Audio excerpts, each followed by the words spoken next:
Last year we released this video to help people see what we were trying to achieve in building the Link project. In that video we looked at why the original building on the site had reached the end of its useful life and why it was time to make some significant changes. The Link project seeks to bring together the wider community and church, and phase 1 of this project seeks to do that through the building of a new hall to house sports and activities. This new hall is much larger than the old. It's well insulated, has high ceilings and plenty of opportunities for sports, from table tennis to badminton, from basketball to paddleball. The opportunities to create clubs and draw people together will be amazing. So where are we now? Well, 8 months on, things have certainly changed. Firstly, we decided to use the money already raised to start the build. In June, we held our final Thanksgiving in what was the original church on the site, and in September we began with demolition, excavation and pouring the foundation and slab of the new Link building. As of March this year, work to create a weathertight building will be completed. However, weathertight does not mean finished. We need to finish what we have started. The building still needs heating, electrics, lighting, ventilation, a proper floor, cupboard, storage and of course decorating. Indeed, there is currently about £108,000 worth of work left to be done. Now we do have some of that money. We have £30,000 already raised and available, but there is still a gap. So how are we going to close this gap?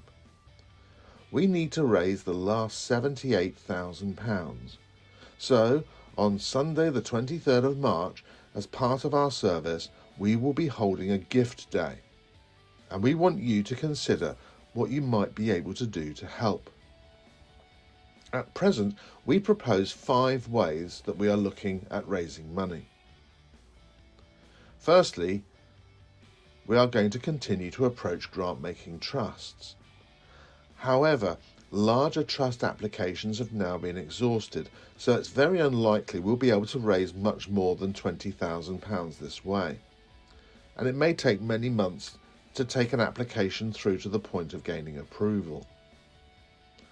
Secondly, we want to take out a loan. We want to do this to drive the project to completion, and we need access to capital quickly so the work can be carried out immediately.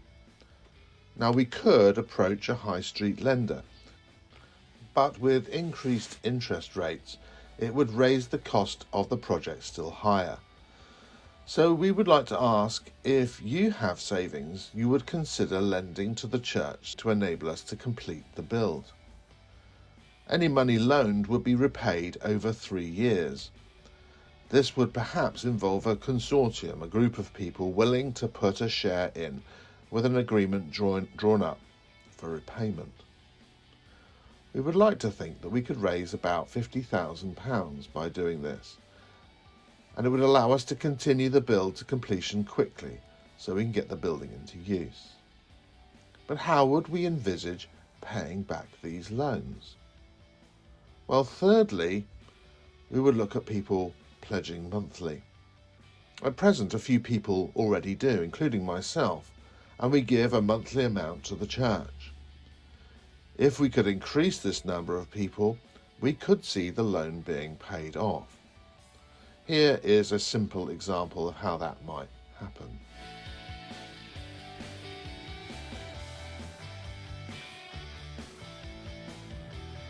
There is, of course, some speculation in these figures and assumes that the church can meet all the targets. But if that was not the case, what else would we do? Well, fourthly, we would continue to have our fundraising events. These raise historically around £10,000 a year, and whilst we can't use that money that comes in at staggered points through the year to pay for the build itself, it could be used to help bridge any shortfall in pledges to repay the loan. Perhaps it would bring us £30,000 over that 3-year period. Fifthly and finally, there is one-off gifts. As you can see, there is a gap still between the £50,000 loan and the amount needed to complete, around £28,000, and some of that might be fulfilled by any outstanding grant-making trusts, and some by fundraising, but if possible, we'd like to close that gap as much as possible. Could you give a one-off gift? As I've already said, on Sunday the 23rd of March, we will be holding a gift day as part of the service, wherein Faith will be asking if you could be involved in making gifts, offer a loan, or make a monthly pledge. After the service, the building will be open for you to visit, so you can see firsthand what we've been doing and what still needs to be done. In the meantime, we'll be making more information available with forms and envelopes for you to prayerfully consider what you could give and perhaps target areas you want to give towards. Now, this is important. We do not want you to give what you cannot afford. You must not compromise the needs of yourself and your family. Giving at Twynham is always about being generous, of course, and sacrificial, but also joyful. We do not seek to make the church family poor, particularly at this time of increasing prices for food and water, council tax and energy. But we should seek to encourage faith in our giving at this important time. It is important that you don't respond through guilt or through emotion, but through prayer and agreement together as a family. Our question is simply this: can you help us? Any gift is going to help, and it doesn't take much to make a real difference, but you can be that difference. If you want to talk more for clarification on or before the gift day, then please get in touch with me or one of the finance team. Thank you for your support.